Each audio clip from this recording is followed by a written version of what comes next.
Sekarang kita akan membahas mengenai financial disruptors. Apa itu? Nanti kita akan lihat. Jadi, kita udah lihat nih sebelumnya. Di pertemuan kemarin, pertemuan sebelumnya, teknologi membawa efek positif dan negatif. FOMO dan hoax itu ya yang ditugas. Nanti kita bahas itu karena itu menarik sekali.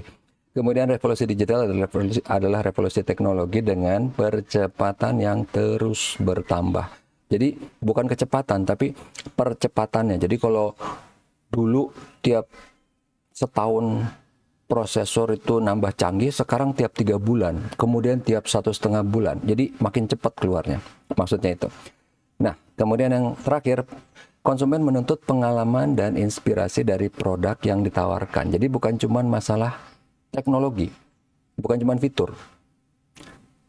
Perusahaan terbesar di dunia, Apple, kalau cuma lihat dari fitur, itu untuk iPhone nggak terlalu hebat. Tapi semuanya di atas rata-rata. Kalau fitur yang hebat, misalnya baterai yang paling gede banget itu Ulefone. Kalau misalnya kamera paling bagus Xiaomi 13T gitu kan.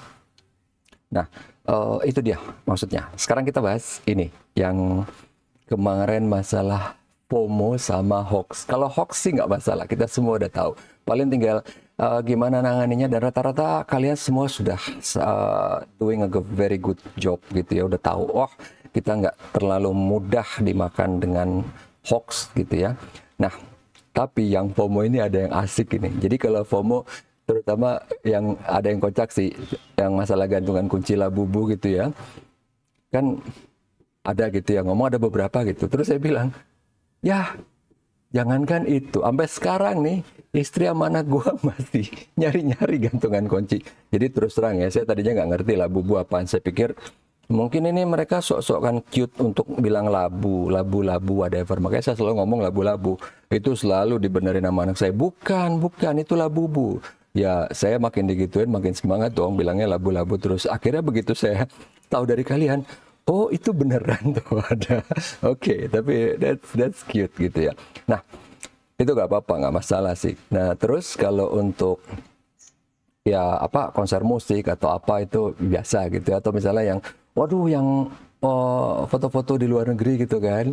Dan saya bilang gitu, saya juga sebenarnya gak suka gitu. Akhirnya saya foto-foto tapi di belakangnya itu adalah latar belakangnya dalam laut, di bulan atau apa gitu kan.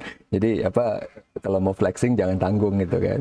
Ya, karena memang itu apa ya, ya gimana ya, orang kadang-kadang emang kayak lagi udah punya banyak duit pengen ngasih lihat aja gitu ya. Ya sebenarnya benar salah relatif lah itu ya. Cuman karena saya suka having fun aja gitu ngeliatin.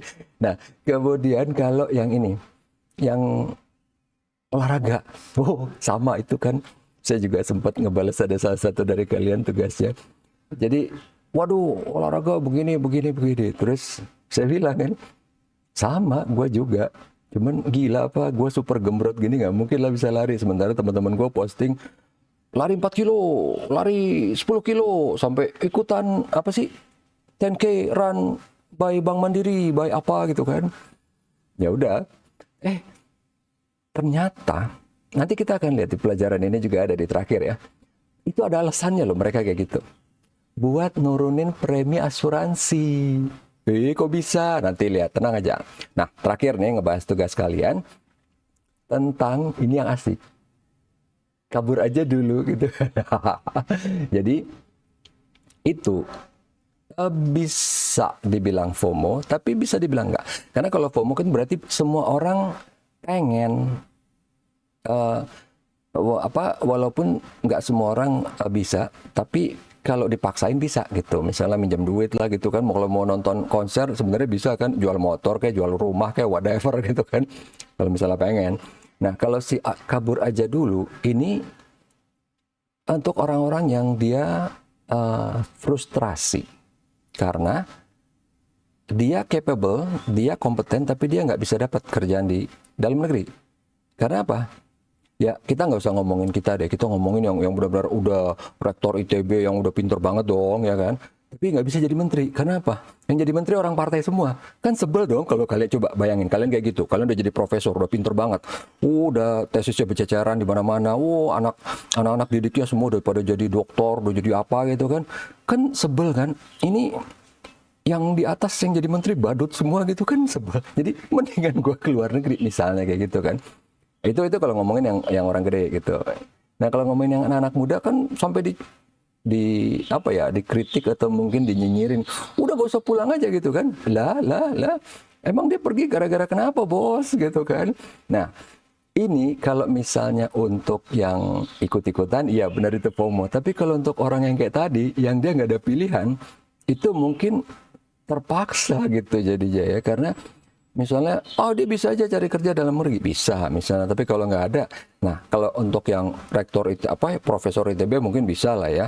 Tapi untuk yang teman-teman kalian yang baru lulus gitu, ternyata dapat di luar. Ya di dalam mungkin kalau nunggu 2, 3, 4, 5 tahun dapat, cuman kan agak-agak deg-degan ya. Nah itu jadinya. Jadi dia dapat misalnya, ya nggak usah jauh-jauh. Kayak saya sekarang ini saya dapat tawaran untuk bikin konten di Timur Tengah. Gitu. Cuman saya bilang kan, nih kalau gue FOMO gue ikut nih. Cuman tenang aja saya nggak ikut gitu ya. Karena udah banyak banget dari dulu tawaran ke Qatar, ke Dubai, kemana gitu ya. Tapi saya nggak ambil.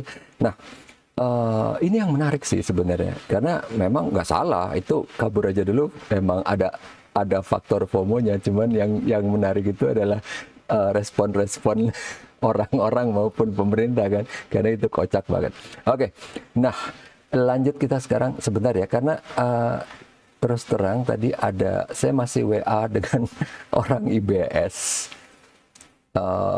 Oke, udah nggak ada. Ya, tadi udah, karena nanti memang kita IBS mau mengadakan pelatihan, ada beberapa gitu ya, dan saya yang diminta untuk jadi pematerinya. Oke, itu nanti aja lah. Kemudian sekarang ini kita udah masuk ke financial disruption. Financial disruption apaan gitu aja dulu ya nggak. Jadi disrupsi bahasa Indonesia ya.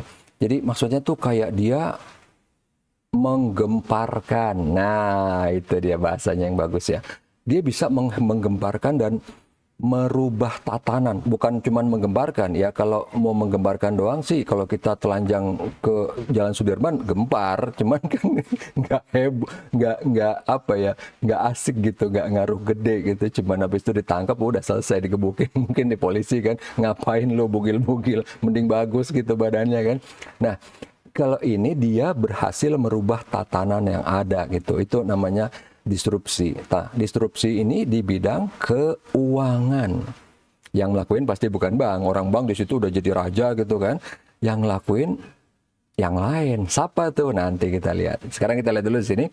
Digital and mobile banking feature being requested. Jadi apa sih fitur-fitur di digital sama mobile banking yang dipengenin orang, yang dicari orang? Wah, alhamdulillah hujan. Tapi yang ngantuk tidur tambah enak nih. Anyway, apa sih yang dipengenin? Pertama, buka rekening. Itu dari dulu kan. Bahkan yang dulu bank-bank itu bilang ke BI, mana ada nggak aturannya? BI-nya tetap diam aja. Begitu jenius ngambil inisiatif kan, bodo amat gitu, peraturan belum ada. Pokoknya kita buka rekening, nggak perlu datang, pakai video call. Akhirnya BI ngelihat, kayaknya nggak apa-apa nih, oke lah boleh semua. Oke, akhirnya juga boleh semua kan. Karena ini penting banget emang, digital account opening gitu kan. Kemudian aplikasi pinjaman, peer-to-peer payment, apa nih, tenang aja nanti juga ada. Jadi pinjaman juga, tapi yang dibiayai oleh orang banyak gitu, kayak kita bisa. Tapi kalau kita bisa kan sumbangan. Kalau ini ngumpulin duit banyak, tapi itu dalam bentuk pinjaman, nanti harus dibalikin lagi, peer-to-peer situ ya. Nah, tapi kalau ini peer-to-peer payment itu bisa juga berarti kayak kita misalnya nih, yang simpel aja nih ya, kita mau ngirim duit, tapi nggak lewat bank, GoPay ke GoPay, bisa kan? GoPay ke GoPay, nggak lewat bank itu kan? Saya sering soalnya itu, tiba-tiba istri saya lagi di mana, Pak, kalau isiin GoPay mah nggak apa-apa, gampang kan? Kirimin dong, langsung minta kirimin doang, karena kan dia mungkin mau GoFood gitu kan. Kirimin GoPay, berapa? 300.000, 500.000 misalnya. Oke, itu namanya peer-to-peer payment. Kemudian financial wellness gitu kan, kalau ini feature kalau misalnya kita keuangannya gimana sih, bagus apa enggak, skornya gimana. Kita kebanyakan, misalnya kan dari sini kelihatan kan, oh gaji berapa, 5 juta. Ternyata pengeluaran 7 juta, nggak sehat dong. Ada 2 juta defisit kan. Mungkin karena pakai kartu kredit atau apa. Nah, itu financial wellness. Chatbox ini mah biasa. Nah, cryptocurrency mungkin ini juga yang dicari orang waktu itu. Sekarang udah nggak terlalu. Karena dulu lagi booming ya, orang lagi demam. Begitu udah tahu banyak yang stres karena kalah, karena hilang duitnya, jadi nggak terlalu. Ini terus kemudian other. Nah, ini yang tadi kita bahas. Financial disruptor itu si fintech yang sukses menyelenggarakan keuangan dan memiliki konsumen yang banyak. Kalau cuma dia menyelenggarakan layanan keuangan tapi gagal, itu bukan disruptor. Ini financial disruptor, dia udah masuk, dia sukses bersaing dengan bank yang gede-gede banget gitu kan. Itu dia maksudnya. Nah, kita tahu dong kemarin kan waktu pertemuan pertama, bank itu punya duit gede banget ya, bukan nggak terbatas sih, gede banget gitu kan. Dia bisa invest apa aja, ATM, credit card, kemudian networking dan mobile banking. Nah, di sini yang asiknya gini. Ini para direktur bank di seluruh dunia, kalau dibilang, ditanya gitu ya, ini survei udah lama nih, 2015 kan. Ditanya, kalau misalnya sama kompetitor bank lain udah tahu, oh kamu paling takut sama siapa kompetitornya? Oh Bang Anu. Ini ditanya, kamu paling takut dengan siapa yang non bank? Jawabannya ini kelihatan kan, sama Apple. Lah, gimana? Apple bukan bank, dia nggak ngelakuin pinjaman, nggak apa. Ini dulu belum ya, Apple belum ngelakuin apa-apa. Tapi bank ini udah tahu, gue paling takut banget sama Apple. Kenapa? Nanti kita lihat. Bentar lagi, berapa slide lagi kok. Kenapa nih kan? Pertama, Apple kemudian ngeluarin Apple Card. Apaan nih? Kayak kartu kredit khusus untuk beli produknya dia. Jadi bisa nyicil. Tapi khusus untuk produk Apple loh. Ini aja udah bikin orang takut. Maksudnya direktur bank ya. Kita mah nggak takut. Kita mah bodo amat. Bahkan mungkin saya baru dengar Pak. Iya memang di sini nggak masuk. Karena diprotek banget sama bank, sama BI-nya. Nggak boleh masuk. Oke. Nah, kenapa mereka takut sama Apple? Ini mudah-mudahan sound filter saya bagus karena hujannya kenceng banget loh, gitu ya. Mudah-mudahan nggak kedengeran sih. Aman Pak. Aman, oke, sip. Karena saya baru ganti mic sama ini peralatan yang lain, jadi harusnya bagus karena mic-nya menurut saya amat sangat terlalu mahal. Nah, oke. Kenapa si Apple ini dia sangat disruptif? Ada 3 nih. Dan 3-tiganya itu yang dia acak-acak. Pertama, industri komputer. Kita udah tahu dari Apple II, kemudian Macintosh, kemudian iMac, kemudian MacBook Pro. Kemudian kita belum ngomongin iPad gitu ya, iPad Pro yang udah bisa ganti notebook. Pertama. Kedua, industri musik. Masa sih Pak? Beneran, sebelum si iPod tuh kan sebelumnya iPhone ya, dia MP3 player. Itu industri musik berubah total. Jadi yang bikin berubah itu apa sih? iTunes. Karena nih kalau yang anak-anak sekarang sih mungkin nggak ngerasain. Kalau zaman dulu, misalnya kita suka satu lagu dari grup musik nih. Kita nggak bisa beli satu lagu itu doang, harus satu album, harus satu CD, harus satu kaset. Kan nyebelin kan? Udah yang lain lagunya kita nggak suka misalnya. Akhirnya kita harus nunggu kompilasi dari banyak artis, banyak lagu gitu kan. The greatest love song atau top pop apalah gitu. Begitu ada iTunes, itu ya kayak kalian sekarang dengerin Spotify, kemudian kita beli satu lagu aja ngeteng, bahkan nggak beli, kita subscribe, streaming sekarang lebih canggih lagi kan, itu dulu nggak ada. Emang menurut kalian dulu si Apple itu nggak dihajar, nggak di roasting, nggak dimaki-maki sama industri musik, dimarahin, lu bikin kita kelaparan, karena apa? Bayangan mereka gini, satu CD harganya $6. Kemudian satu lagu harganya cuman paling mahal $0,9. Mereka bilang, mereka cuma ngelihat 0,9 sama $6. Gila lu, mau makan apa kita gitu kan. Itu habis dimarah-marahin. Cuman untungnya karena si Steve Jobs itu dia orangnya cukup psycho dan dia punya banyak backingan. Dia pokoknya nggak peduli, pokoknya ini. Tapi dia ngeyakinin mereka, lu lihat aja sendiri daripada gua ngomong. Karena bener, kita kalau cuma ngeliat perbandingan $6 sama 0,9 itu kecil banget kan. Tapi yang $0,9 ini yang beli itu ratusan ribuan kali lipat. Kalau dulu orang beli kaset, beli CD, itu niat kan harus datang ke toko, harus apa, nggak banyak yang beli. Karena gini, bukan masalah duit, bukan masalah orang miskin ya. Saya misalnya lihat ada ini bagus, tapi cuma satu lagu yang bagus. Enggak, tungguin aja ntar kali ada teman gue yang beli gitu loh. Jadi nggak beli kan? Tapi kalau diketeng per lagu, beli semua pasti. Ya kayak kalian aja, yang gampang deh. Lu kenapa lu nggak punya Spotify? Gila lu, merki amat, pelit amat, kan cuman let's say berapa sih, 50.000 sebulan. Gila lu, parah banget gitu kan. Itu efeknya. Yang tadinya orang belinya, yang beli cuman sedikit, ini jadi hampir semua orang beli. Bukan hampir, mungkin ya hampir semua orang beli gitu. Bahkan satu orang bisa beli banyak. Satu lagu bisa satu orang bisa beli banyak. Contoh si Bruce Willis. Dia beli buat dia beli buat anaknya, buat siapa gitu. Anaknya, adanya, whatever lah itu ya. Anaknya yang pasti sih.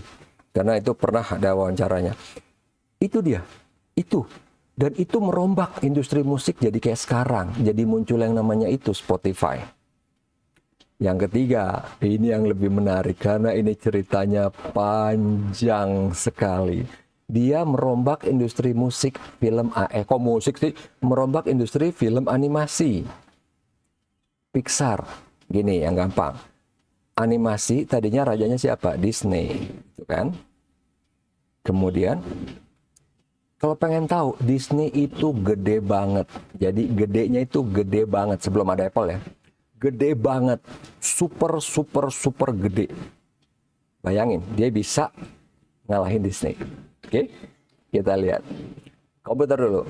Zaman dulu, bayangin nih. Ini kata-kata petinggi komputer zaman dulu. Ya sekarang kita ngeliatnya kocak. Zaman dulu orang nganggap ini benar. I think there is a world market for maybe 5 computers gitu kan. Kayaknya dunia ini cuma perlu 5 komputer. Itu yang ngomong presidennya IBM loh. Tapi ya tahun 43, even sebelum kita merdeka. Kemudian yang berikutnya, nggak ada alasan nih kalau orang harus punya komputer di rumah gitu kan. Sekarang ditimpukin kalau ngomong kayak gini. Dulu dia nggak benar nih, tahun 77. Kayaknya orang nggak penting deh punya komputer di rumah. Ini nih dulu pandangan orang tuh dulu kayak gini. Akhirnya Apple keluar kan. Apple keluar ngasih komputer buat orang biasa, buat rakyat jelata gitu. Orang dulu petinggi komputer bilang, gila nih orang gila, buat apa? Orang ngapain punya komputer? Ternyata dari satu komputer itu kemudian lahir networking, lahir internet, lahir sosial media yang kita kenal sekarang. Lanjut. Nah, tapi masalah MP3 player yang saya mungkin pernah ngomong sedikit menyinggung. Pertama, Apple itu even bukan yang pertama bikin MP3 player. Ini MP3 player pertama di dunia. Namanya Diamond Rio. Lihat bentuknya mirip sama Apple kan. Karena Apple dulu ngeliat kan, ya dia males bikin. Kayaknya orang udah kenal ini, ya udahlah gue bikin yang mirip, tapi lebih bagus. Ya enggak?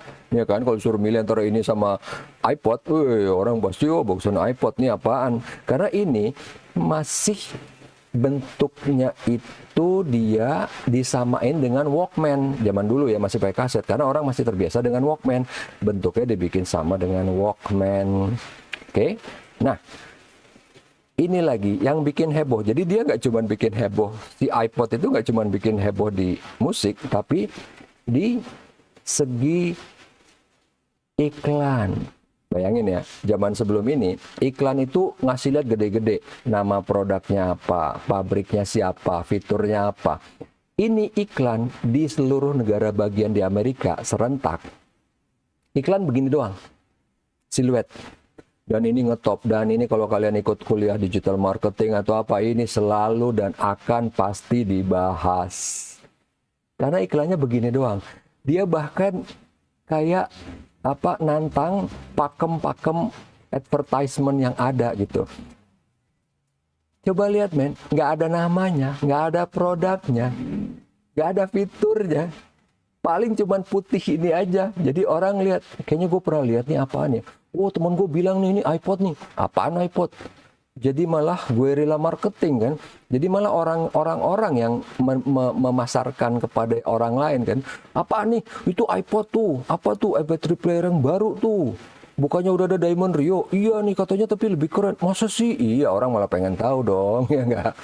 Iklannya cuman begini doang. Dan itu masif serentak ya. Di kita mungkin nggak banyak, tapi di Amerika ini banyak gitu serentak dan heboh. Dan nggak cuma satu, ada banyak nih ya. Nggak cuma cowok, ada yang cewek, ada yang apa, ada yang lagi loncat lah, lagi apalah gitu ya. Ada banyak. Nah, kemudian ini makanya kenapa di dunia digital itu yang penting kita keluarin dulu. Kalau kita telat, itu sama kayak BlackBerry yang saya cerita ya. Sama juga kayak gini. Ini Microsoft kan perusahaan gede dong. Microsoft itu juga ngeluarin sesudah iPod. Dia juga ngeluarin kayak iTunes-nya. Dengan sama murahnya nih kan.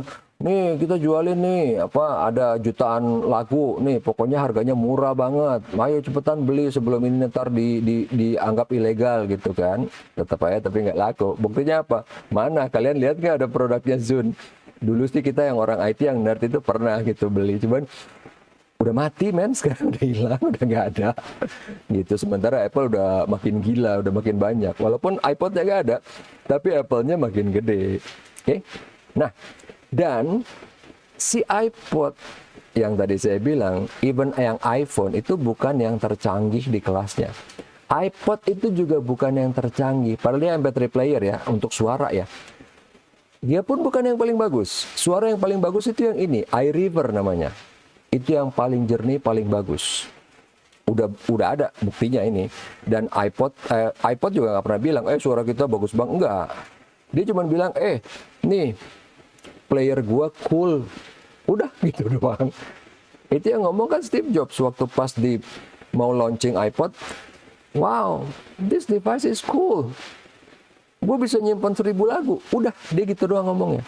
Sementara kalau yang lain itu kan bilangnya memori 16 mega, kemudian baterai berapa. Orang awam kan nggak ngerti 16 mega berapa lagu, ini berapa lagu. Dia cuma ngomong 1000 lagu, orang udah tahu. Siapapun ngerti, 1000 lagu banyak, ya nggak? Gitu doang. Oke, nah sekarang kita ngomongin Pixar. Ini yang saya bilang agak panjang. Kenapa? Zaman sebelum Pixar, yang berkuasa siapa? Walt Disney. Jadi kalau misalnya kalian lihat film Jungle Book, film-film yang lama gitu ya, yang kayak yang bukan Pixar deh, Beauty and the Beast misalnya gitu ya. Itu keren. Tapi bikinnya lama dan mahal banget. Bikinnya lama, itu intinya yang dua ya. Mungkin Disney punya duit banyak banget, tapi bikinnya tetap lama. Kenapa? Ini Pixar yang mempelopori itu bikin animasi pakai komputer full komputer dari awal sampai akhir untuk animasi. Kalau zaman dulu Disney itu bikin ya kartun. Even misalnya yang udah pakai efek komputer itu nggak full komputer. Kayak Beauty and the Beast itu kan efek komputer tapi dia nggak full. Maksudnya full gimana Pak? Pertama, kita kasih contoh yang paling ngetop dia siapa sih? Toy Story. Kan ada Toy Story 1, 2, 3. Saya nggak tahu sampai berapa ya, 4, 5, whatever. Toy Story 1 dibikin heboh orang. Waktu bikin yang kedua, itu karakternya semua masih ada di komputer. Jadi waktu bikin yang kedua dari sisi animasi itu cuman dipoles aja. Ibarat kata kayak kita bikin dokumen Word, template-nya udah ada gitu. Udah tinggal ngetik-ngetik dikit. Kurang lebih awamnya kayak gitu. Itu sangat revolusioner sekali. Jadi istilah kata Kalau dulu kan Beauty and the Beast, mau bikin yang kedua, mikir-mikir nih, aduh, lama udah gitu perlu duit gede. Kalau Toy Story, bikin yang kedua, oke, besok. Yang ketiga, iya. Mau yang keberapa lagi? 4, 5, 6, 7, 8, 9, 10, sampai 100. Nggak masalah dia. Ya, kalau perlu ya. Tapi kan malah jadi jelek buat image ya kan, karena jadi terlalu murahan. Tapi intinya, kalau perlu, bisa dia kalau mau. Karena apa? Itu udah ditaruh di template. Jadi udah jauh lebih cepat, dan ini bukannya wah berarti Steve Jobs beruntung banget ya. Oh enggak, ini sama seperti produk Apple yang lain, ini perjuangannya ini darah dan air mata. Kenapa? Waktu bikin Pixar, jadi ini cerita ke belakangnya agak panjang, jadi ya saya persingkat aja gini. Jadi dulu ada di Pixar itu kan ada namanya John Lasseter. Si John Lasseter itu dia sebenarnya animator dari kecil, suka dengan komputer. Dari tahun 74 dia udah bikin project, bikin animasi pakai komputer tahun 74. Bayangin ya, saya baru lahir tuh tahun 74. Tahun 77, 3 tahun itu dia bikin project pertama, dia kasih lihat ke dosennya, profesornya. Dia bikin animasi mungkin cuma 1 menit gitu atau berapa detik gitu ya. Terus dosennya bilang, profesornya, ini kira-kira biayanya berapa? Dia karena orang IT, dia dengan hebohnya, wah, oh ini nggak mahal, ini cuma sama aja kayak komputer, kayak bikin film biasa yang lain. Profesornya bilang, kalau sama, orang tuh niatnya pakai komputer tuh biar lebih cepat atau lebih murah gitu. Akhirnya, jadi itu waktu pas dia lagi magang di Walt Disney, John Lasseter. Profesornya, nggak ada gunanya ini. Udahlah, dia dipecat. Ya, jadi waktu magang diberhentikan lah gitu ya. Bete dia. Ya iyalah, gila, nggak ada duit gitu kan. Akhirnya waktu pas lagi di kayak convention gitu di animasi, pertemuan tentang animasi gitu, dia ketemu dengan yang namanya Ed Catmull.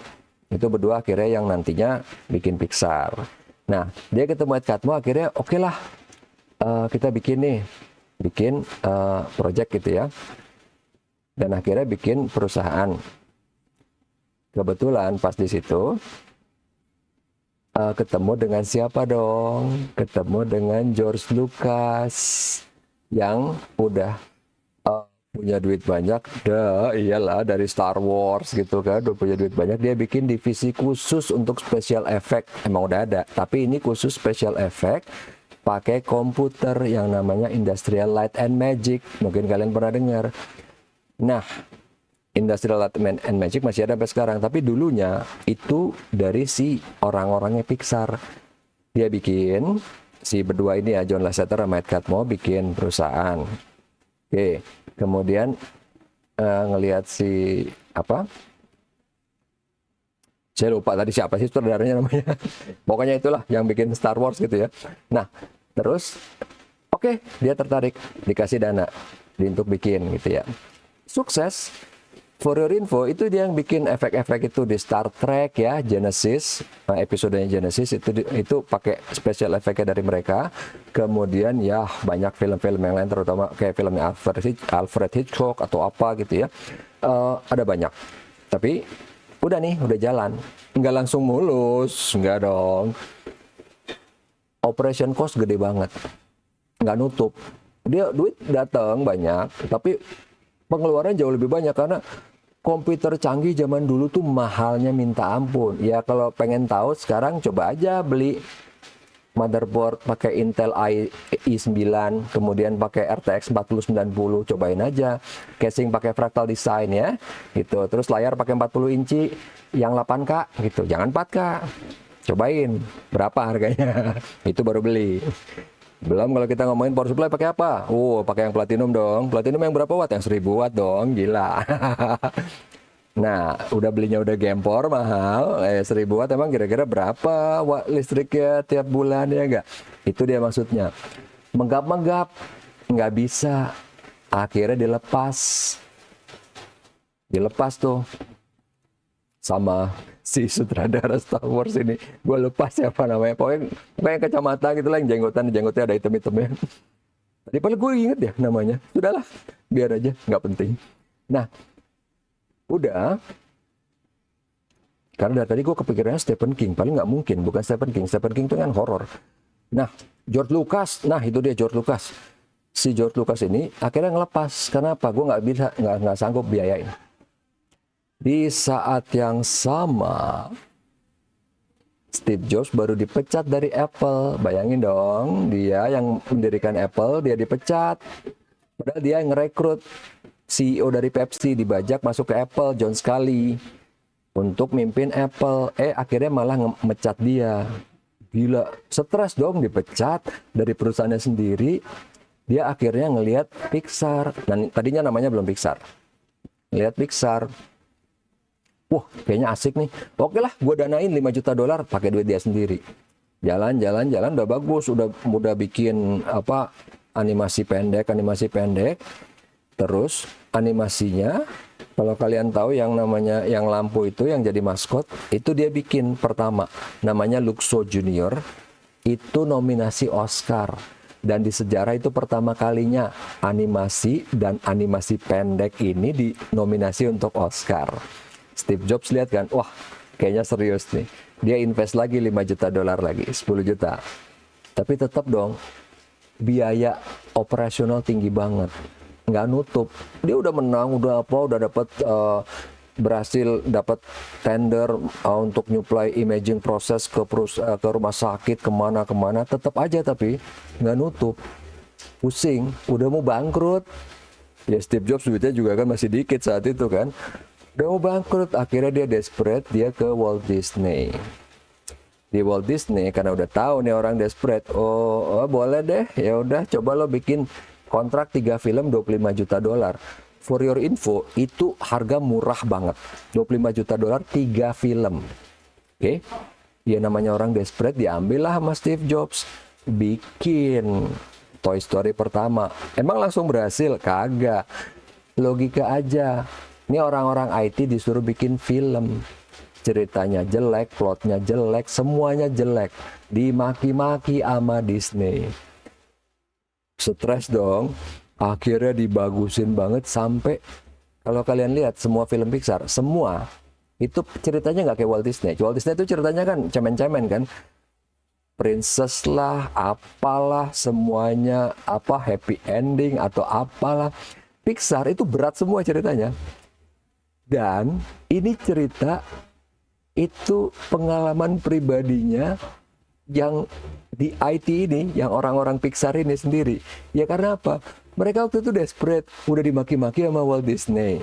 Yang maki kan bukan sembarangan, jagonya animasi kan, pasti down dong. Aduh iya nih beneran kita nggak bisa bikin film gimana. Udahlah, dia mencurahkan pengalaman pribadinya.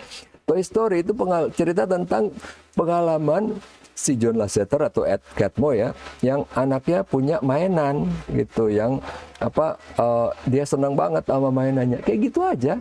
Tapi dilihatin dari sisi psikologisnya, dari sisi dinamika sosialnya, itu aja. Begitu udah, jadinya bagus. Karena tadinya si Woody yang si mainan cowboy di Toy Story, tadinya itu orangnya rese banget, jahat. Makanya dimarahin sama Disney kan. Dimaki-maki. Gila lo bikin buat anak-anak kayak begini. Akhirnya dipoles, dibagusin. Walaupun sebenarnya Disney masih kurang setuju. Ingat ya, Disney ini yang bikin yang cerita yang super simple dari dulu gitu ya. Cuman yang namanya putri ya married sama pangeran, terus siapalah apalah gitu kan. Ntar atau enggak tiba-tiba ada Aladin gitu kan, orang biasa yang nikah sama putri. Pokoknya dangkal sekali lah ceritanya. Kalau ini kan bener-bener nggak ada sebelumnya. Apalah ini cerita tentang mainan yang hidup gitu kan. Toy Story begitu udah, ingat ya $25 juta untuk 3 film ya. Toy Story 1 itu jebol, tembus begitu udah premier, tembus $350 juta. Itu jadi film dengan pendapatan terbesar tahun itu pas dia keluar. Itu gila banget, ngalahin yang lain gitu ya, ngalahin film biasa, ngalahin apa-apa gitu kan. Akhirnya Disney lihat, ini serius nih. Pixar juga udah ngeliat. Oke. Tadinya tuh $350 juta, itu 90% larinya ke Disney semua. Nggak ada yang larinya ke Pixar. Pixar ngeliat kan, weh, ternyata kita bisa nih. Akhirnya pas nego untuk yang, kan udah bikinnya 3 film ya. Jadi pas nego untuk yang si Toy Story 2, itu ceritanya udah beda. Udah 50-50. Cuman di sini intinya, sesudah itu banyak. Jadi dia bikin ini film semua sebanyak ini dan masih banyak yang lain. Itu kalau dari sisi animasi udah nggak ada kesulitan. Yang sulitan cuma satu, cerita sama yang ngisi suara. Tapi which is itu sebenarnya tinggal milih orang yang tepat kan. Itu aja. Kalau animasi udah nggak ada masalah. Karena mereka udah menguasai itu. Mereka udah punya template-nya. Jadi mau bikin kayak apa aja udah bisa. Oke? Makanya akhirnya si Disney juga bikin. Dan yang lucunya apa? Waktu si Disney itu ngasih $25 juta untuk 3 film, sebenarnya niat dia mau ngebajak John Lasseter balik. Gila, John Lasseter mana mau, dia bilang kan, gila waktu gua kere lo nendang gua gitu kan, nggak mau dia. Makanya itu nggak berhasil. Akhirnya Disney tahu oke lah kalau gitu. Ya udah kita negosiasi lebih ini lagi, lebih adil gitu. Akhirnya keluarlah gitu banyak gitu kan. Ya filmnya Pixar kan sekarang banyaknya itu ya kalau kayak kalian lihat ya, mulai dari ini kita ngomongin yang jadul-jadul aja, nggak usah yang baru lebih gila gitu kan. Ini yang kayak Toy Story, Bugs Life, siapa yang kepikiran sih ngomongin nyeritain tentang semut? Cuma semut doang gitu kan, nggak pernah ada dulunya. Sampai akhirnya pas zaman Bugs Life itu keluar ada ada pesaingnya gitu, yang kalau saya ingat yang isi suara Sylvester Stallone tuh ada sama tentang semut juga. Kemudian ada lagi Monster Inc, kemudian Finding Nemo. Ini kan aneh banget ini monster gitu kan. Nggak pernah kepikiran zaman dulu monster itu selalu jahat. Wah, monster makan orang, Dracula atau apa gitu kan, ya nggak? Nah, ini dibilangin monsternya nggak jahat. Udah gitu, bisnisnya cuma nakut-nakutin orang, tapi bukan dibunuh, cuma buat nakutin aja gitu, buat energi gitu kan. Kan pikirannya nggak kepikiran orang normal gitu kan. Kemudian Finding Nemo ini juga ceritanya agak unik karena kan cuman masalah ikan. Dan ikan yang dipilih itu ikan yang paling nggak populer. Ikan yang populer di laut siapa sih? Hiu, paus ya kan? Mungkin cakalang, makarel, tuna ya nggak? Ini yang nggak populer, clownfish yang dipilih. Oke, itu aja udah nunjukin bahwa ini yang bikin ini rakyat jelata. Kalau misalnya bikin bangsawan, ya dia pilihnya ikan super gede dong, paus, hiu, orca gitu kan. Ini enggak, ikan yang dipilih ikan pinggiran. Di laut ya, di laut ikan pinggiran. Mungkin bagi kita ikan hias yang bagus, tapi di lautnya ikan pinggiran gitu. Maksudnya ikan yang bukan yang selebritis gitu ikannya. Nah, yang ini. Kemudian, saya lupa ini apa judulnya, superhero. Invincible sih atau apa sih? Pokoknya I depannya nih ya. Cuman bukan itu masalahnya. Superhero, walaupun sekarang akhirnya banyak film superhero yang ancur-ancur ya, terutama kayak The Boys gitu ya. Tapi ini yang pertama ngasih lihat kehidupan superhero kalau jadi orang biasa kayak gimana. Ini yang pertama loh. Entah itu animasi atau film beneran, ini yang pertama. Ngasih lihat kalau ada superhero tuh kehidupan sehari-harinya kayak gimana sih. Dan itu aja belum cukup. Ini juga film pertama, film animasi pertama yang lagunya pakai lagu jazz tahun 40-an. Bayangin ya, ini bukan lagu jazz yang baru, ini lagu jazz yang kalau kalian nggak nonton filmnya, cuma dengerin lagunya, nggak bakal tahan dengerin lagu jazznya. Tapi lagu jazznya itu yang dipakai kayak ska, tapi ska yang lebih tua ya, yang lebih nenek moyangnya ska. Itu yang dipakai. Dan itu asik-asik aja di film ini. Oke. Kemudian barulah lahir yang ini, The Cars gitu, Ratatouille gitu, kemudian apa, Wall-E. Ini semuanya heboh gitu kan, dan semuanya kalian walaupun nggak nonton pasti tahu, pernah dengar, karena emang filmnya bisa dibilang nyeleneh ya. Ini kan tikus ya nggak, coba tikus gitu kan yang jadi jagoannya. Kalau yang Wall-E, oh ini lebih keren lagi. Kenapa? Simpelnya gini aja deh. Ini satu film itu dialognya dikit bahkan. Dialognya mungkin kalau kita sering nonton pakai subtitle ya, subtitle mungkin cuma berapa baris gitu. Dikit banget dialognya. Tapi filmnya sangat menyentuh gitu ya. Keren banget. Sama dengan si Up ini juga. Ini cerita cuma tentang pensiunan. Again ya, ini yang bikin rakyat jelata. Dia bukan cerita tentang purnawirawan jenderal atau apa bekas presiden, enggak. Bahkan kan nggak dibilang ini pensiunan apa gitu, udah cuma pensiun aja, punya rumah udah gitu doang. Itu dia maksudnya. Dan ini yang sampai sekarang masih bikin heboh karena akhirnya itu mempengaruhi nggak cuma animasi, tapi industri film yang biasa. Saya nggak tahu kalau film biasa itu namanya apa. Kalau kita sih orang awam bilangnya film orang ya. Yang itu kan akhirnya muncul The Boys. Dan akhirnya kalau saya nggak salah ada, kalau di Jepang nih, kalau kalian ada yang suka anime, ada Hero Academia. Pengen nunjukin kayak gimana sih kalau superhero Superman kita udah tahu dari tahun 45 ya. Udah ada filmnya. Kita pengen tahu nih, tapi kehidupan dia sehari-hari 24 jam kayak gimana gitu loh. Itu yang dimaksud. Itu yang pertama kali dilakuin sih ini. Incredibles judulnya, kok Invisible sih? Incredibles. Itu dia. Oke. Nah, lanjut. Sekarang tadi udah nih ya. Ketiga nih, disrupsi yang dilakukan Apple. Nah, dari sisi bank, apa sih persepsi bank kalau misalnya nih bank mikir nih, bagi dia gitu ya, di industri dia, ini nanti kalaupun ada yang masuk ngacak-ngacak kita itu siapa sih? Kalau bank lain nggak mungkin ngacak-ngacak ya, sesama bank cuman saingan aja biasa. Tapi misalnya ada disrupsi, itu siapa sih yang masuk? Kan nih, kalau Challenger Bank udah tahu dong, fintech yang bikin bank gitu ya. Jadi bukan dari bank, tapi fintech gitu ya yang bikin. Itu biasa. Tapi yang pertama, mereka tuh udah tahu gitu. Ini perusahaan teknologi yang bakal bisa ngacak-ngacak bank. Jadi bukan fintech loh ya. Fintech itu yang nomor 2, yang 47%. Fintech tuh biasa kayak Revolut gitu ya. Kemudian ada N26 segala macam, itu Mondo. Itu enggak. Itu maksudnya iya, mereka takut, tapi mereka lebih takut sama ini.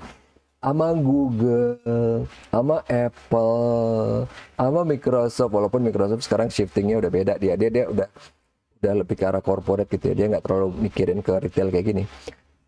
Google Pay gitu kan, atau mungkin Bank yang dari Shopee gitu ya, Shopee Pay, itu mereka takutnya sama technology companies.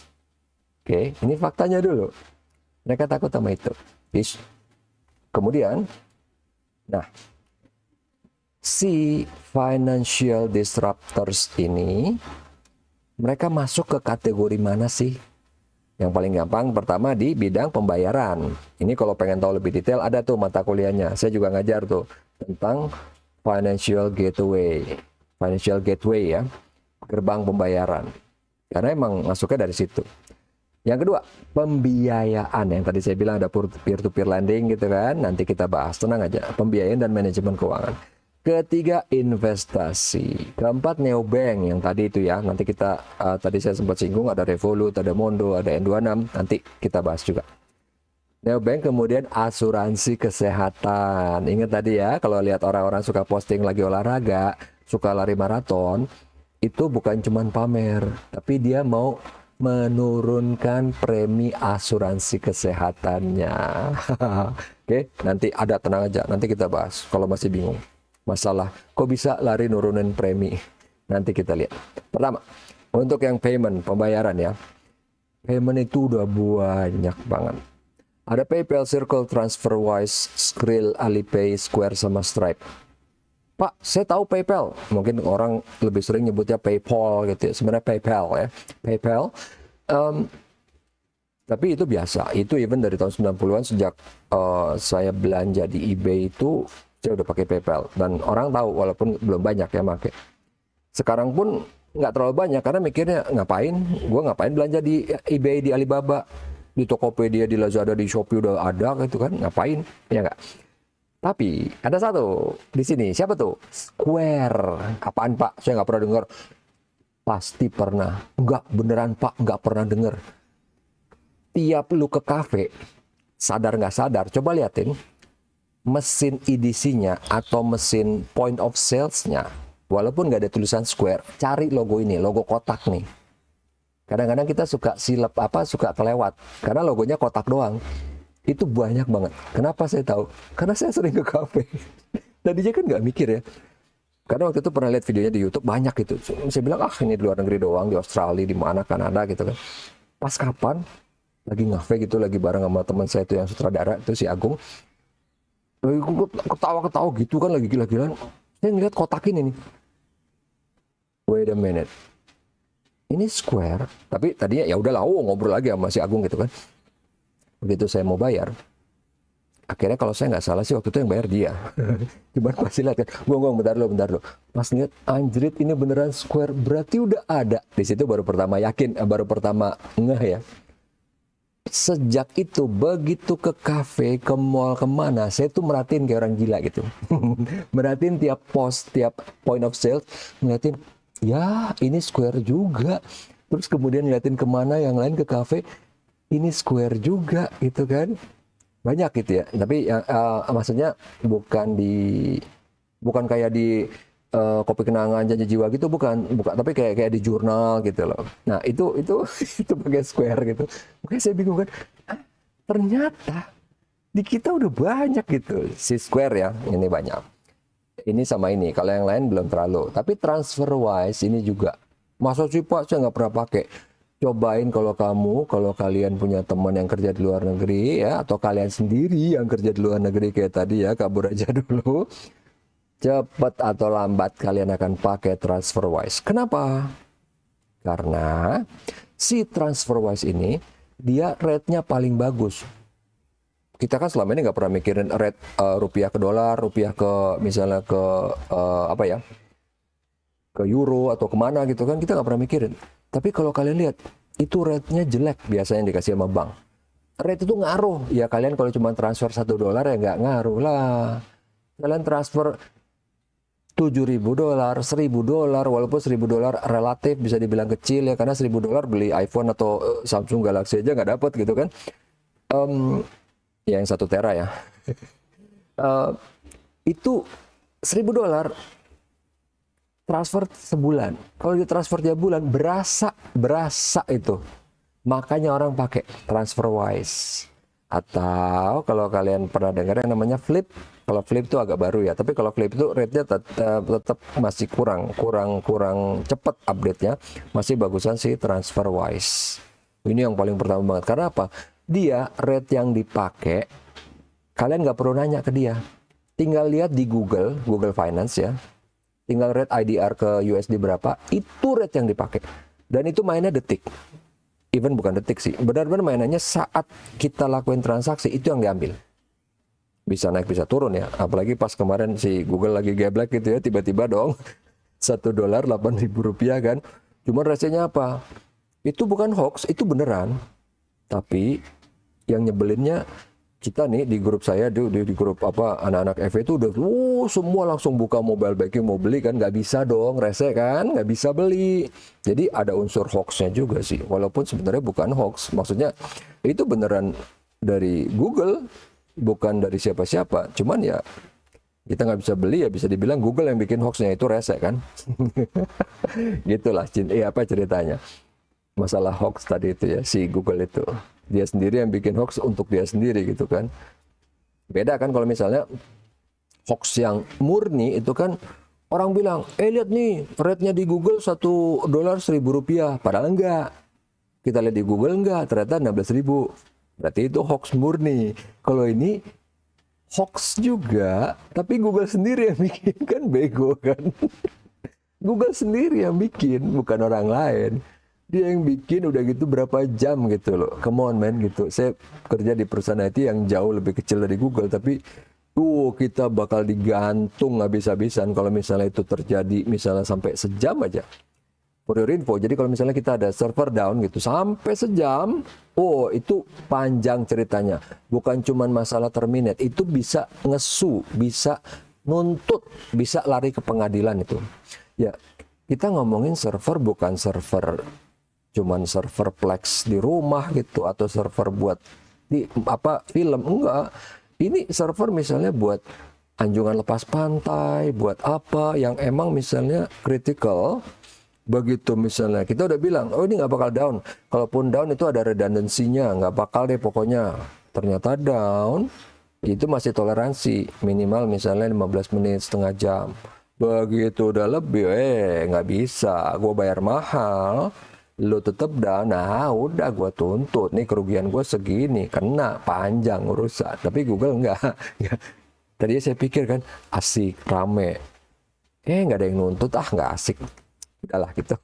Rasa emang tuh si Google tuh sekarang itu karena apa ya, itu saya sama teman-teman saya kan asik ayo kita beli. Begitu lihat ya nggak bisa beli, udah di freeze semuanya itu. Oke, lanjut kemudian pembiayaan sama manajemen keuangan. Sebelum ini kan kita taunya pembiayaan apa sih, bank gitu kan, atau mungkin BPR. Nah ini yang menarik apa, ada yang namanya Kabbage, Credit Karma, SoFi, apa social finance ya, makanya bilangnya SoFi. Ada Amazon sama Alibaba. Kita ngomong dua yang terakhir dulu nih di bawah nih. Amazon kan jualan. Kok bisa dia pembiayaan? Dia pembiayaan tuh sama kayak kita COD. Ya, COD terlalu gampang sih. Amazon misalnya jualan AC, jualan yang gede-gede, kulkas. Itu ada, dia financing sendiri loh. Nggak lewat bank. Dia financing sendiri. Kalau dulu kita ada, zaman dulu kita udah ada. Perusahaan elektronik namanya Columbia. Itu financing sendiri. Sekarang udah hilang sih. Dulu saya ingat banget, ada itu. Karena pas saya mau beli komputer misalnya, dulu komputer misalnya harganya 1,2 juta. Iya, komputer emang semurah itu dulu. Gara-gara ada RGB nonsense sama apa graphic card itu aja jadi sekarang harganya nggak ngotak. Dulu tuh harga komputer tuh make sense gitu, sekarang nggak gitu. Nah si Columbia ini dulunya misalnya harga di tempat lain 1,2, di dia tuh harganya bisa 1,7, ya wajar karena ada pakai financing. Saya mikirkan kemahalan, ya udahlah nggak. Tapi saya ingat banget Columbia dulu. Amazon kayak gitu, Alibaba juga. Teman kalau Alibaba itu jauh lebih canggih lagi dia. Jadi dia bisa nge-finance. Kalau yang tadi Amazon kan konvensional, cuman orang mau beli kulkas, duit nggak cukup, ya udah minjam. Kalau Alibaba ini dahsyatnya, kita misalnya cuman mau beli tisu harga 7.000 bisa di-finance sama dia, walaupun nggak ngerti tujuannya apa, tapi bisa gitu. Itu gila banget ya. Dia nge-finance anything, mau yang kecil banget sampai yang gede banget. Oke, jadi dia emang dari dulu kayaknya pakai AI ya, buat ngelihat nih orang bakal bisa bayar apa nggak. Jadi even untuk harga yang kecil, karena kan kalau di bank nggak mungkin ada financing untuk yang cuma 7.000 perak, diketawain. Even tukang bakso mau pinjam dari bank 5 juta nggak bakal, nggak ada. Bank tuh nggak ngurusin yang kecil-kecil, walaupun akhirnya dipaksa oleh negara, kasih pinjaman untuk ke UKM sama UMKM. Akhirnya baru. Itu pun yang sukses cuman BRI. Yang lain nggak terlalu. Mandiri nggak mau, cuman 1 juta, 5 juta nggak mau. Itu pun akhirnya jatuhnya cuman ke, apa namanya? CSR. Kalau BRI beneran. 1 juta, beneran yang kecil-kecil yang tukang punya gerobak loh. Beneran itu, yang kecil-kecil. Dan itu sebenarnya lebih aman. Kenapa? Emang lu pikir yang minjam gede-gede, Unilever, BCA misalnya, cukup BCA sih, Unilever atau mungkin perusahaan Putra Timber atau apa yang gede-gede ya, minjem misalnya 1 triliun, emang lu pikir gampang nagihnya? Susahnya minta ampun. Mereka perusahaan gede, kita nagih ya kalau perusahaan kecil tinggal digertak udah takut. Ini perusahaan gede. Kita bawa debt collector, dia bawa polisi. Kita bawa tentara, dia bawa jenderal. Susah. Saya udah pengalaman itu. Susah banget. Makanya akhirnya yang nagih yang nyembah-nyembah gitu. Ya udah Pak, kita reschedule ya gitu. Susah loh. Susahnya minta ampun. Makanya sebenarnya BRI itu enak banget kalau udah gitu ya.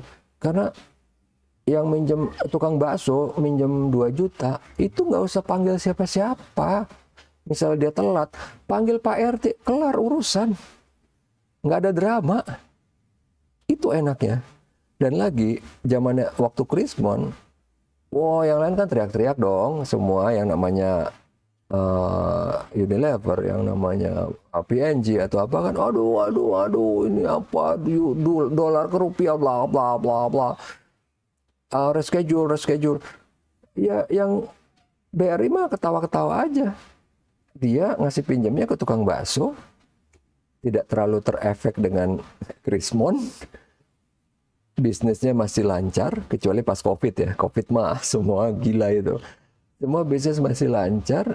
Kalaupun ada yang batuk-batuk, yang nggak lancar, tinggal panggil Pak RT, selesai urusan. Gitu. Oke, kemudian kita lihat lagi misalnya cabbage gini ya. Apaan nih? Ini cabbage itu, contoh yang paling gampang.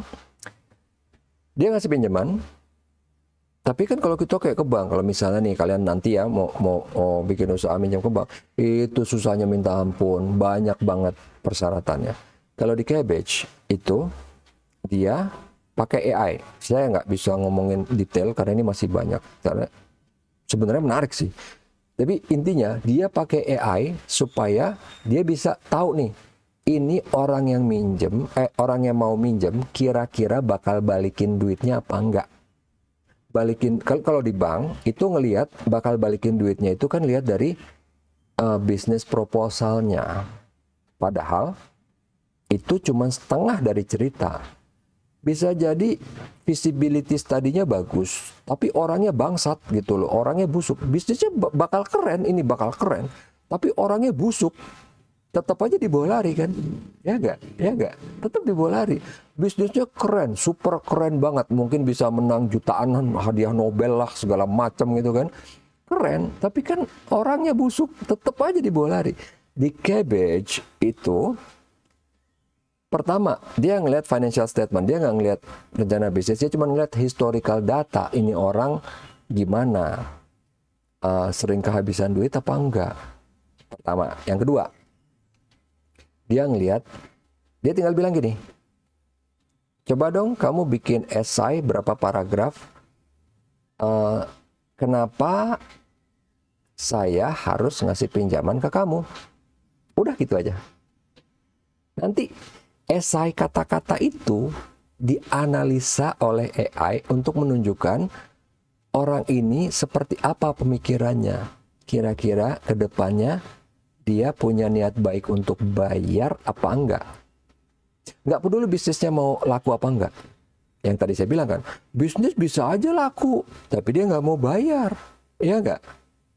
Itu kesalahan fatalnya di bank kan. Dia ngeliat teknis, bisa aja bisnisnya terbang tinggi, tapi nggak mau bayar. Ya kayak Donald Trump gitu kan. Bisa aja, karena kan karakter orang.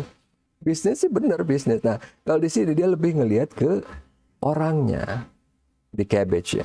Nah kemudian kalau Credit Karma dari namanya nih, ini kayak gamification, membuat jadi kayak main game. Itu adalah bisnis yang cukup booming sekarang.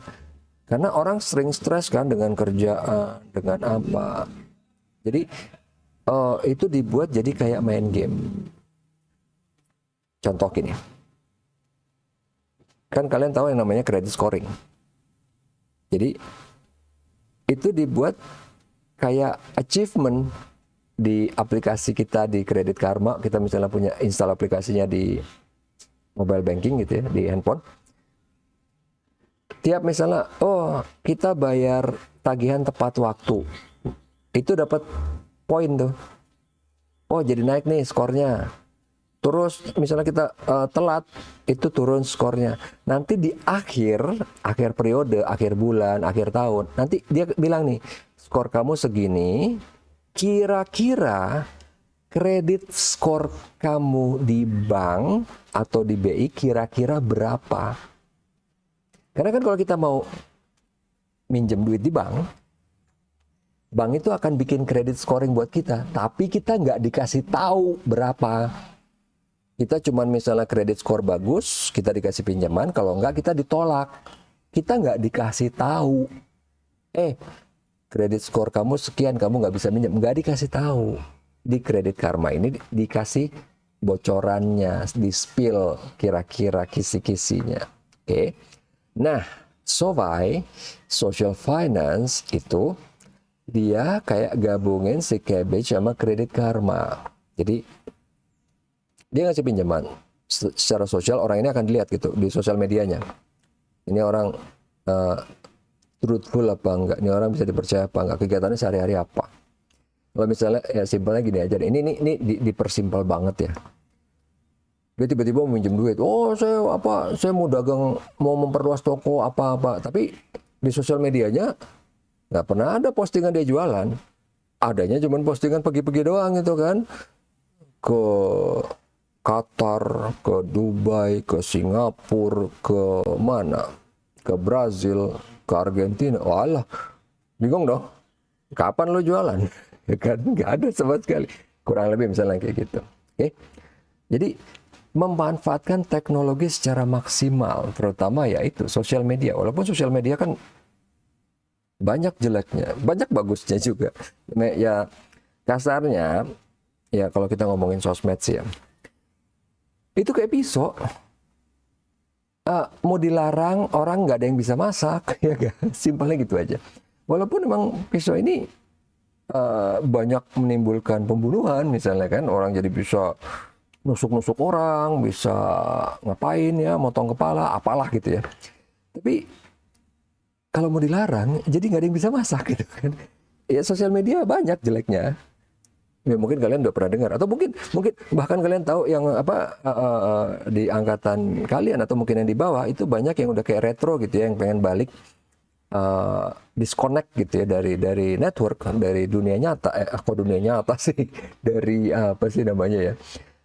Dari dunia internet, dari dunia digital gitu ya. Karena movement itu lumayan banyak. Saya nggak tahu tadinya, saya nggak tahu. Saya tahu ini dari teman-teman saya yang punya anak udah gede. Kalau saya anaknya masih kecil kan, makanya saya nggak tahu. Yang anaknya udah gede, atau yang punya adik gitu ya, yang masih kecil, yang maksudnya udah Gen Z gitu ya, Gen Z atau mungkin Alpha ya, yang Alpha itu banyak yang bukan retro. Kalau retro itu kan menghargai teknologi zaman dulu. Kalau ini enggak. Ini benar-benar balik. Dia pakai handphone jadul yang Nokia yang jadul gitu ya, atau fitur phone, bilangnya feature phone ya, yang cuma bisa telepon sama SMS doang. Ada loh. Lumayan gitu. Dan saya tadinya nggak tahu. Saya dikasih tahu beberapa orang. Saya bilang, "Oh, really?" Dan ternyata memang, walaupun belum banyak, tapi kayaknya trennya kalau nggak diapa-apain, bakal banyak. Kalau nggak diapa-apain. Tapi kita nggak bahas itu lebih panjang lah. Itu karena menarik sekali. Makanya kenapa di Australia itu sudah mulai akan nge-ban sosial media untuk anak di bawah umur. Jadi untuk yang, kalau saya nggak salah ya, di bawah umur 13 apa 15 lah. Gimana caranya? Oh, itu perdebatannya panjang sekali. Tapi nanti kalau ini kita ada waktu kita bahas. Lanjut dulu sini nih. Oke, ini dia apa? Ini ada dokumen PDF-nya. Nah, kalau apa kalian nanti lihat di PowerPoint ini bisa diklik ya. Kita klik, pilih. Oh, kliknya nggak gitu caranya. Kliknya dari sini. Bisa klik, baru kelihatan dokumen aslinya. Ini dari BI ya, OJK sekarang namanya, OJK. Perusahaan fintech apa aja sih yang terdaftar per Oktober 2024? Ada 97. Ini saya update dari bahan materi saya yang dulu, karena sekarang kita balik lagi ke sini ya. Sekarang udah ada 97 ya. Jadi di pembiayaan dan manajemen keuangan itu ada yang namanya crowdfunding sama peer-to-peer lending. Bedanya apa? Crowdfunding pertama di dunia yang kita tahu itu Apple. Apple pertama kali didirikan, dia nggak punya duit. Akhirnya dari beberapa orang, tapi ada pemenyandang dana yang gede namanya Mike Markula. Dia pensiun dini dari Intel, dia kasih dana. Jalan, ada beberapa orang termasuk ya pendirinya sendiri lah. Steve Jobs sama Stephen Wozniak juga kasih dana. Crowdfunding. Jadi crowdfunding itu kalau misalnya kita mau bikin sesuatu tapi nggak ada duit, kita bikin proposal. Ini loh, saya mau bikin ini, kira-kira mau nggak? Mungkin kalian pernah dengar gitu kan, yang untuk yang apa pre-order, bukan pre-order, pre-order mah biasa gitu ya. Yang jadi untuk kayak perusahaan startup kebanyakan seperti itu. Dia mau bikin, dia banyak gitu ya, oh ya kayak kemarin bikin sepeda listrik yang canggih atau apa gitu ya, banyak banget. Tapi yang menarik apa? Ini bukan cuman perusahaan kecil atau startup. Sony kan gede banget. Sony juga melakukan crowdfunding. Hebat kan? Sony itu nggak kekurangan duit, men. Pinternya dia apa? Dia crowdfunding untuk lensa ini buat yang kalian yang ngerti atau tahu atau gemar fotografi ya. Misalnya lensa tuh yang banyak dipakai orang berapa sih? Misalnya 38 mili, 25 mili, 50 mili, 55 mili, misalnya gitu kan, yang biasa lah. Ini ada misalnya ada 1-2 orang yang pengen yang aneh gitu ya, yang aneh misalnya. Pengen lensa berapa sih misalnya, ya nggak pernah ada deh. 60 mili misalnya ya, misalnya. Lensa 60 mili. Ada 2 orang yang minta. Ayo dong minta ke Sony gitu kan. Sony tahu gua bikin yang beli cuma lu berdua, cuy. Ogah ah. Ya, tapi kan kalau nolak nggak enak dong. Gini aja. Gua bikin crowdfunding ya. Ini dari kalian juga. Kalau emang benar banyak yang mau, kita jalan. Jadi misalnya crowdfunding itu kan berarti kalau misalnya dananya terkumpul dari 100 orang misalnya, atau totalnya berapa terkumpul, oke, jalan. Jadi kan Sony-nya untung 2 kali loh. Pertama, dia untung, dia nggak perlu ngeluarin duit kalau misalnya rugi nih lensanya. Kedua, dia juga untung karena ngedengerin konsumen kan, untung 2 kali dia. Jadi konsumen bilang, oh Sony-nya hebat loh, dengerin kata-kata kita. Padahal sebenarnya Sony untung juga kan. Gue tahu lensa 62 mili atau 60 mili nggak bakal banyak yang beli, nggak bakal laku, nggak bakal nutup biaya produksi gue.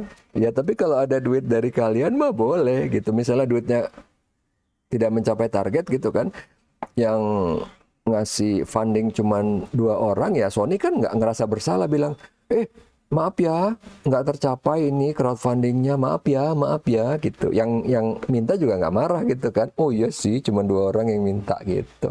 Itu keuntungan berkali lipat itu dari si Sony. Sementara kalau yang lain ya, yang startup yang baru, keuntungannya gede juga. Dia perusahaan kecil kayak jam Pebble gitu ya, jam yang pakai teknologi e-ink, electronic ink, itu juga gede. Ya Apple yang paling pertama ya, yang berasal dari crowdfunding. Yang lain banyak loh. OnePlus, kalau kayak dulu Segway, walaupun Segway nggak laku ya.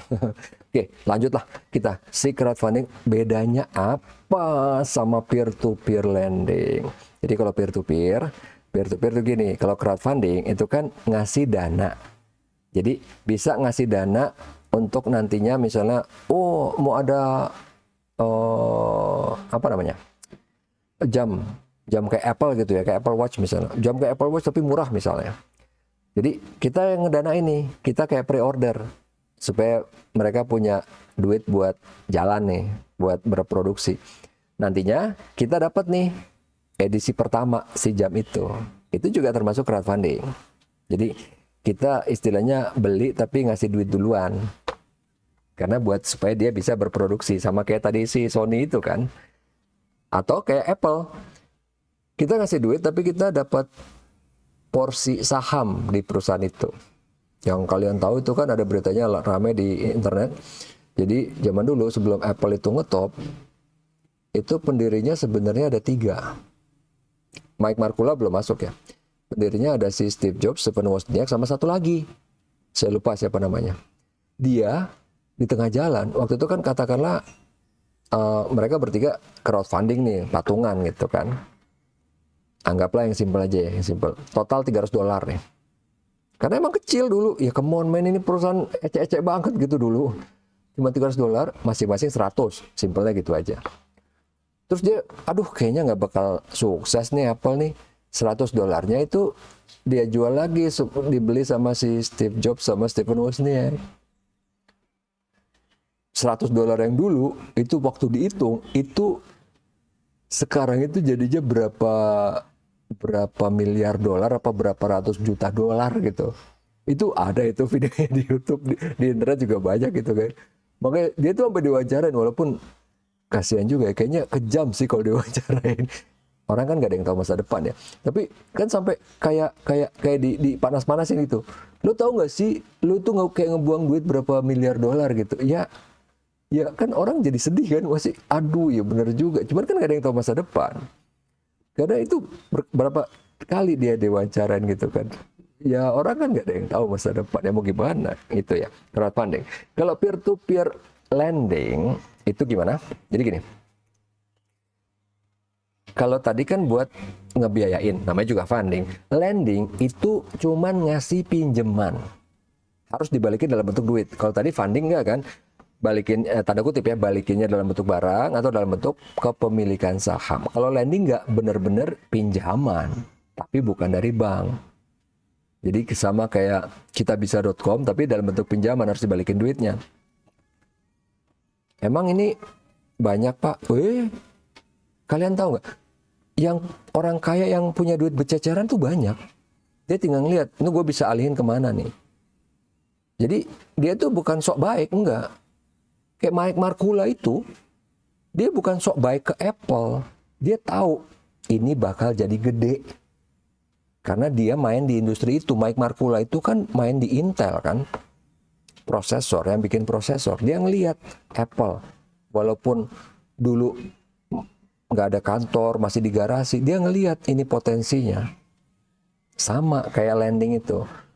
Orang-orang yang udah jadi kaya, itu punya insting dia kan. Apalagi kalau main di industrinya dia nih. Dia tahu nih, oh ini kelihatannya kecil, tapi bisa jadi gede. Dan yang lucu apa, mau tahu nggak? Bank itu banyak yang ikutan di sini. Kaget kan? Padahal bank itu udah bisa minjemin langsung. Dia ikutan di peer-to-peer lending. Mau tahu siapa? BCA, itu pasti, karena dia sendiri yang ngomong, di website ada BCA, kemudian BRI.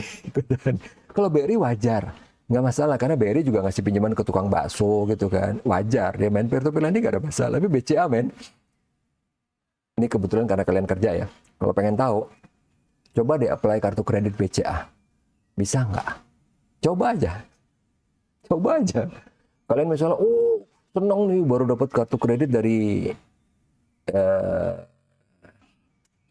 let's say Maybank lah ya, Maybank atau mungkin Mandiri bisa kali ya, Mandiri bisa mungkin. Nah, udah gitu, coba apply BCA. Susahnya minta ampun. Mungkin kalau kalian oke banget, mungkin bisa dapat. Tapi for your info, waktu itu kalau saya enggak, karena saya emang nggak nge-apply, tapi teman-teman saya itu semua yang harusnya eligible ya, itu nggak ada yang dapat, ditolak semua. Jadi bank itu sebenarnya bisa kan, tapi dia main di peer-to-peer lending dong, gila kan? Karena apa? Dia tahu dia nggak bisa ngelawan fintech. Ya udahlah, might as well just join the game gitu. Dia nggak bisa ngelawan. Ya kalau cuman ngelawan perusahaan lokal mah biasa. Apple lo mau lawan gila apa? Walaupun Google masih bisa dilawan ya. Google Pay coba. Google Pay itu kalau di luar negeri dipakai buat macam-macam. Di kita kan enggak. Cuman bisa ketemu di Indomaret, cuman bisa buat beli aksesorisnya Mobile Legend, atau mungkin saya nggak tahu kalau Valorant ya. Terakhir yang saya tahu Mobile Legend gitu. Tapi udah gitu doang. Kalau Apple agak susah kalau mau dilawan. Bukan karena dia backingan kuat dari presiden, enggak. Dia tuh cerdik sekali gitu caranya. Jadi kayak misalnya nih, yang Apple Card tadi ya, dia tahu di Indonesia nggak bisa nih. Dia misalnya gandeng banget atau gimana, ya itu akan sangat visible untuk dia lakukan gitu kalau dia mau. Mungkin dia ngeliat masih kurang gede gitu di sini ya. Mungkin nanti pas dia udah invest ke kita baru dia bisa main lebih banyak gitu di negara kita, mudah-mudahan. Ya nggak tahu sih. Tapi kalau dia ngeliat menterinya bilang kabur aja dulu, lu aja nggak ngargain warga lu, emang lu bakal ngargain gue? Oh enggak, udah gue pergi. Ya misalnya gitu ya. Oke, kemudian crowdfunding sama peer-to-peer lending. Nah, ini contohnya tadi ya. Ada mungkin kalian pernah dengar yang namanya Kickstarter atau Indiegogo. Itu yang namanya tadi saya bilang reward based crowdfunding. Jadi kita ngasih duit ke dia, nanti kita dapat produk awalnya, produknya dia. Jadi yang nggak dijual umum itu nanti kita bisa dapat dari dia dan bisa main keren-kerenan gitu kan. Apa nih? Kok gue nggak ketemu dijual di mana-mana? Oh enggak dong, ini gua itu crowdfunding gitu. Kayak misalnya handphone dulu yang pakai berlian, pakai emas, pakai apalah kayak gitu-gitu. Yang aneh pokoknya, yang aneh. Nggak mesti mahal gitu, tapi yang aneh. Ada lagi yang equity tadi yang contohnya si Apple, ya kan? Jadi dia dapat pendanaan, tapi nggak dapat barang apa-apa, nggak dapat produk Apple, cuman dapat share saham. Yang kesian tadi ya, pendiri Apple yang ketiga itu kehilangan duit miliaran dolar. Ya sebenarnya nggak hilang sih, emang ya dia cuma hilang $100 saat itu kan, tahun berapa sih? Tahun 70-an lah pokoknya ya. Tapi ya udah, siapa yang tahu masa depan, ya nggak? Nah, ini yang tadi peer-to-peer lending, udah ada 97 yang berizin, dokumennya tadi ada di bawah nih ya, PDF-nya. Ada 123 yang terdaftar. Bedanya apa? Berizin sama terdaftar. Kalau berizin, dia bisa jualan produk lendingnya, dia bisa ngasih saran, berhak, dia bisa ngasih saran. Kalau yang terdaftar nggak bisa, dia cuma jualan aja. Misalnya ditanya, yang bagus yang mana? Aduh, nggak tahu. Ntar gue dimarahin sama OJK, gue nggak tahu. Kalau yang berizin dia bisa. Oh iya Pak, Bapak tuh orangnya kayak gimana tipenya? Apa namanya? Investment ininya ke arah mana gitu? Apa yang apa namanya? Appetite-nya itu apa yang high risk atau enggak gitu, misalnya kayak gitu ya. Nah, kemudian ini ada lagi untuk investment, ada berita yang heboh banget dulu ya. Sebenarnya nggak dulu banget sih. Let's say itu tahun 2010 something ya. 2010 ke atas. Robinhood adalah aplikasi investasi. Tapi Robinhood-nya nggak bikin heboh. Itu cuma aplikasi investasi biasa. Kan kalau zaman dulu investasi itu harus orang kaya, duitnya gede, segala macam. Sekarang kan investasi reksadana 100.000 bisa, 50.000 bisa kan. Ini awalnya dari sini, dari aplikasi kayak Robinhood ini. Tapi dia aja nggak heboh. Yang bikin heboh adalah GameStop. GameStop itu adalah perusahaan penjual game zaman dulu. Tapi dia jualnya game-game yang fisik ya, CD, disket, buat orang retro. Orang lihat, ini udah nggak laku, udahlah. Mau ditutup bisnisnya. Maksudnya bukan oleh dia, tapi mau dihancurkan bisnisnya lewat saham. Caranya gimana? Lewat future. Mungkin saya perlu jelasin sedikit future itu apa. Jadi future itu gini. Misalnya harga sekarang 500. Dia memprediksi harga masa depan 100. Dia beli dengan harga masa depan. Dia bilang, nih gue nggak ngambil barang ya, tapi nih gue kasih lo 100. Kalau ntar di masa depan 100, gue dapat keuntungan 400. Walaupun agak kurang make sense. Karena emang produk derivatif itu emang bagi saya ngayal. Cuman itu banyak loh. Future itu banyak. Cara kerjanya gini, jadi tadi ya, harga sekarang 500, dia memprediksi ntar harga masa depan 100. Dia bilang, dia nge-tap ini ya, ini harga 500, gue bayar cuma 100, tapi gue nggak ambil. Kalau di masa depannya harganya jadi 100 sesuai perkiraan gue dapat selisihnya 400. Itu future. Nah, itu yang dilakukan oleh perusahaan investasi. Goldman Sachs, apa yang gede-gede itu kan, dia mau ngancurin GameStop. Dia beli. Karena dia mikir ini bakalan turun. Mereka dapat untung gede, ya nggak? Yang ternyata yang kejadian, si para pengguna Robinhood ini tahu, ngeliat, oh ini kenapa nih? Wah lagi digoreng GameStop nih. Gila nih, GameStop itu kan toko kesayangan kita. Gua dulu zaman kecil, kakek gua, bapak gua juga beli di situ. Mereka nggak terima. Lagi digoreng, mereka beli. Ini semua mereka menggalang di WhatsApp grup, di Telegram. Ayo kita ikutan beli. Mereka semua beli sehingga harganya malah jadi naik. Hukum demand supply ya.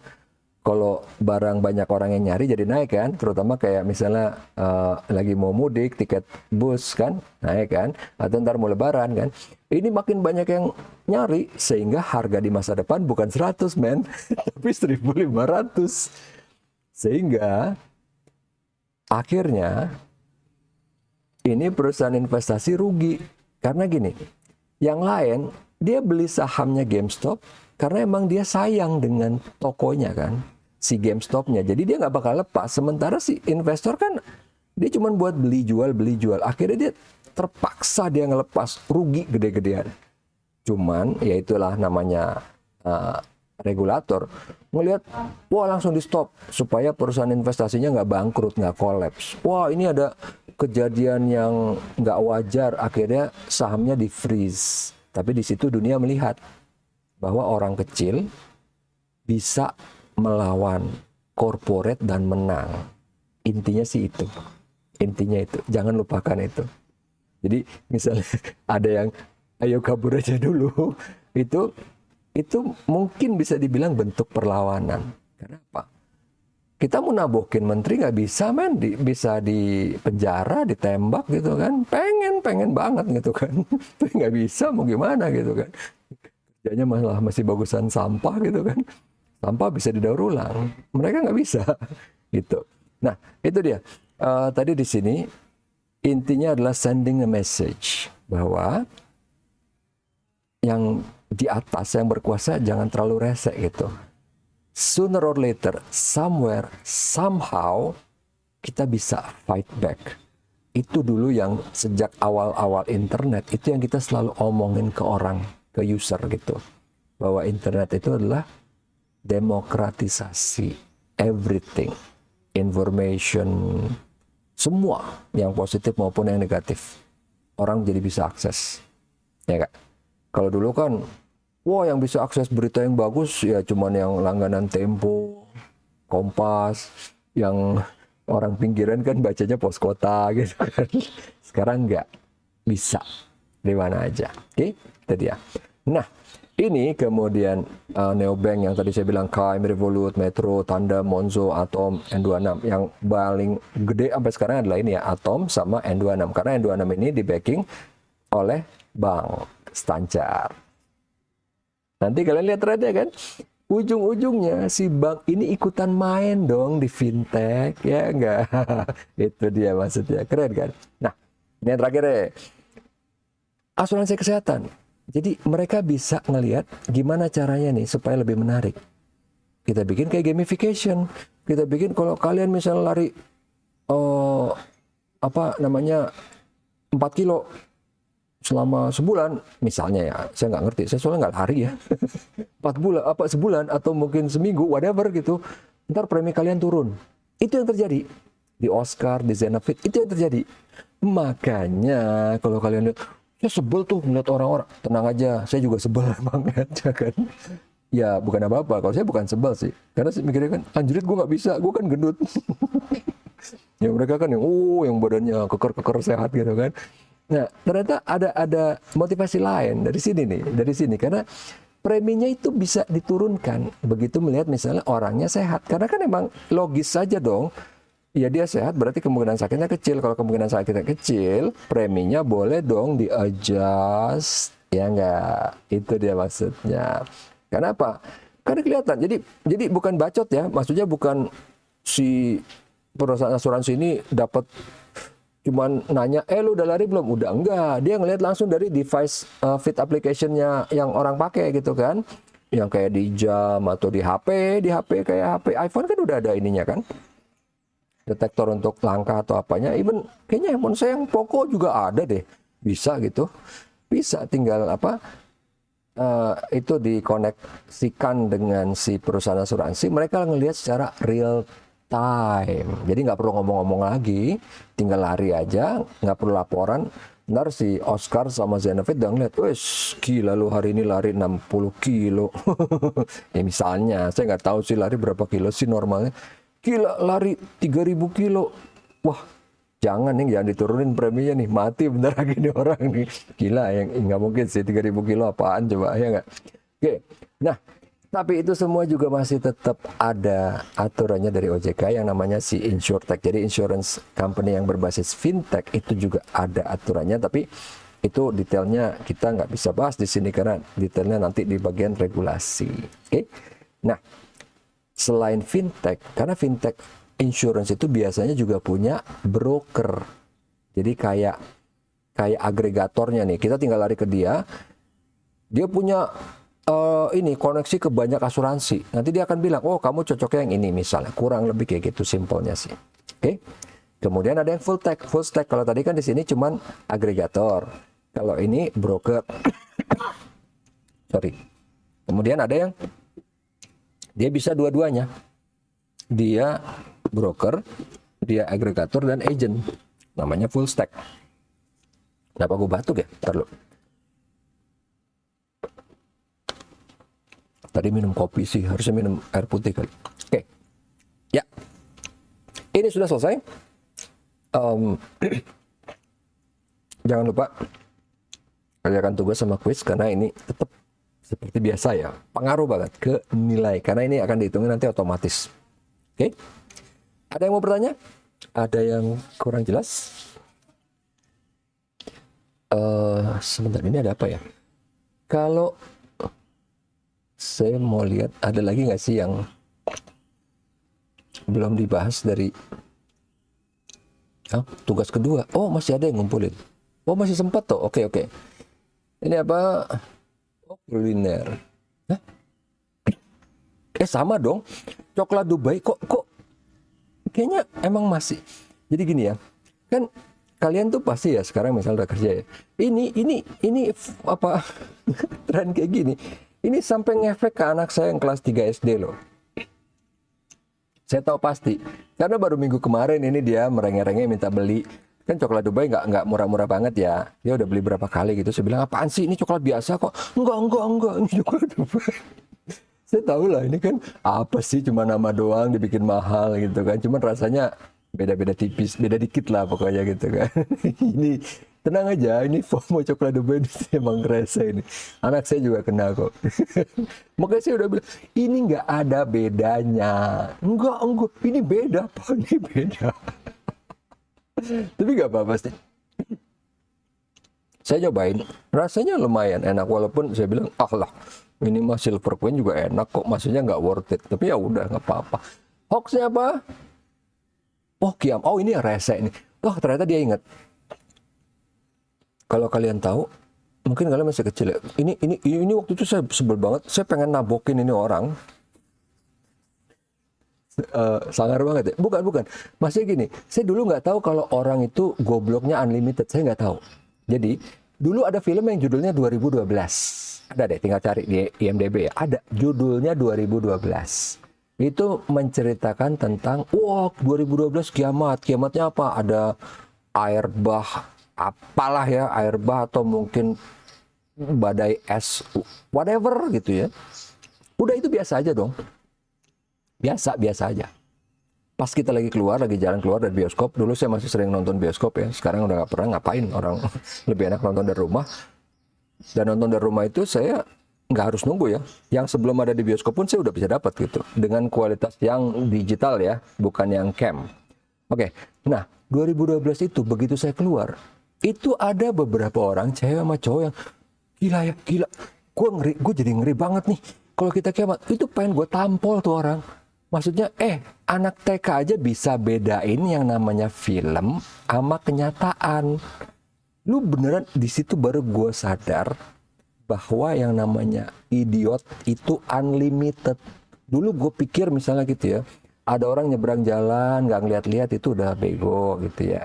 Atau enggak misalnya dia ngapain, mungkin gue nggak tahu ya, mungkin joget-joget di jalan tol kali ya, nggak tahu. Atau mungkin dia nelen petasan, atau mungkin dia ngapain lah ya. Ternyata itu namanya kebodohan itu unlimited gitu. Ya karena ini simple aja, kita nggak tahu waktu tahun 2012 itu, who cares, nggak ada yang tahu masa depan. Ngapain lo pikirin? Maksudnya ngapain lo sampai rese-resean gitu ya? Aduh besok gimana ya? Kenapa? Lo mau ada ujian? Kagak. Gue cuma mikir aja besok gimana ya? Besok gimana ya? Alah, apa sih? Gak penting gitu kan? Gak bakal ada yang tahu besok seperti apa. Terus ngapain lo rese gitu kan? Sama aja kayak ini. Apalagi kiamat gitu. Terus lo mau ngapain? Karena kan kalau udah kayak gini bisa jadi histeria kan? Dia mikir besok kiamat, dia perkosa orang, dia ngerampok, ya nggak, itu kan end game yang ditakutkan. Kiamatnya mah bodo amat, begitu misalnya ya, maaf ya, misalnya ternyata besok beneran kiamat, lu bisa ngapain? Hah? Ngapain? Ini bukan film, lu nggak bisa kayak film Pacific Rim gitu kan, pergi ke robot, naik robot yang gede banget atau pakai pesawat keluar angkasa, nggak bisa. Lu mau ngapain? Nggak bisa ngapa-ngapain. Itu yang ditakutkan. Tapi emang benar sih. Tapi ini hoaxnya bagus nih. Si Izky Safira Siombing ya. Oke. Kalau ini saya sambil lihat tugas deh. Tapi udah nggak ada sih yang di sini. Udah ngumpulin semua. Karena kayaknya waktunya udah habis. Belum deh. Masih 2 jam lagi. Masih ada 2 jam lagi. Oke. Kalau tidak ada pertanyaan. Terima kasih atas atensinya. Sampai ketemu lagi di minggu depan. Dengan waktu yang sama masih online gitu ya, kita nanti sampai di pertemuan ke-7 baru kita offline lagi. Oke, terima kasih atas atensinya. Assalamualaikum warahmatullahi wabarakatuh. Tetap sehat dan tetap semangat. Terima kasih Bapak. Sama-sama. Iya. Terima kasih ya, Pak. Sama-sama. Iya. Izin Bapak. Iya. Waalaikumsalam warahmatullahi wabarakatuh. Recording stopped.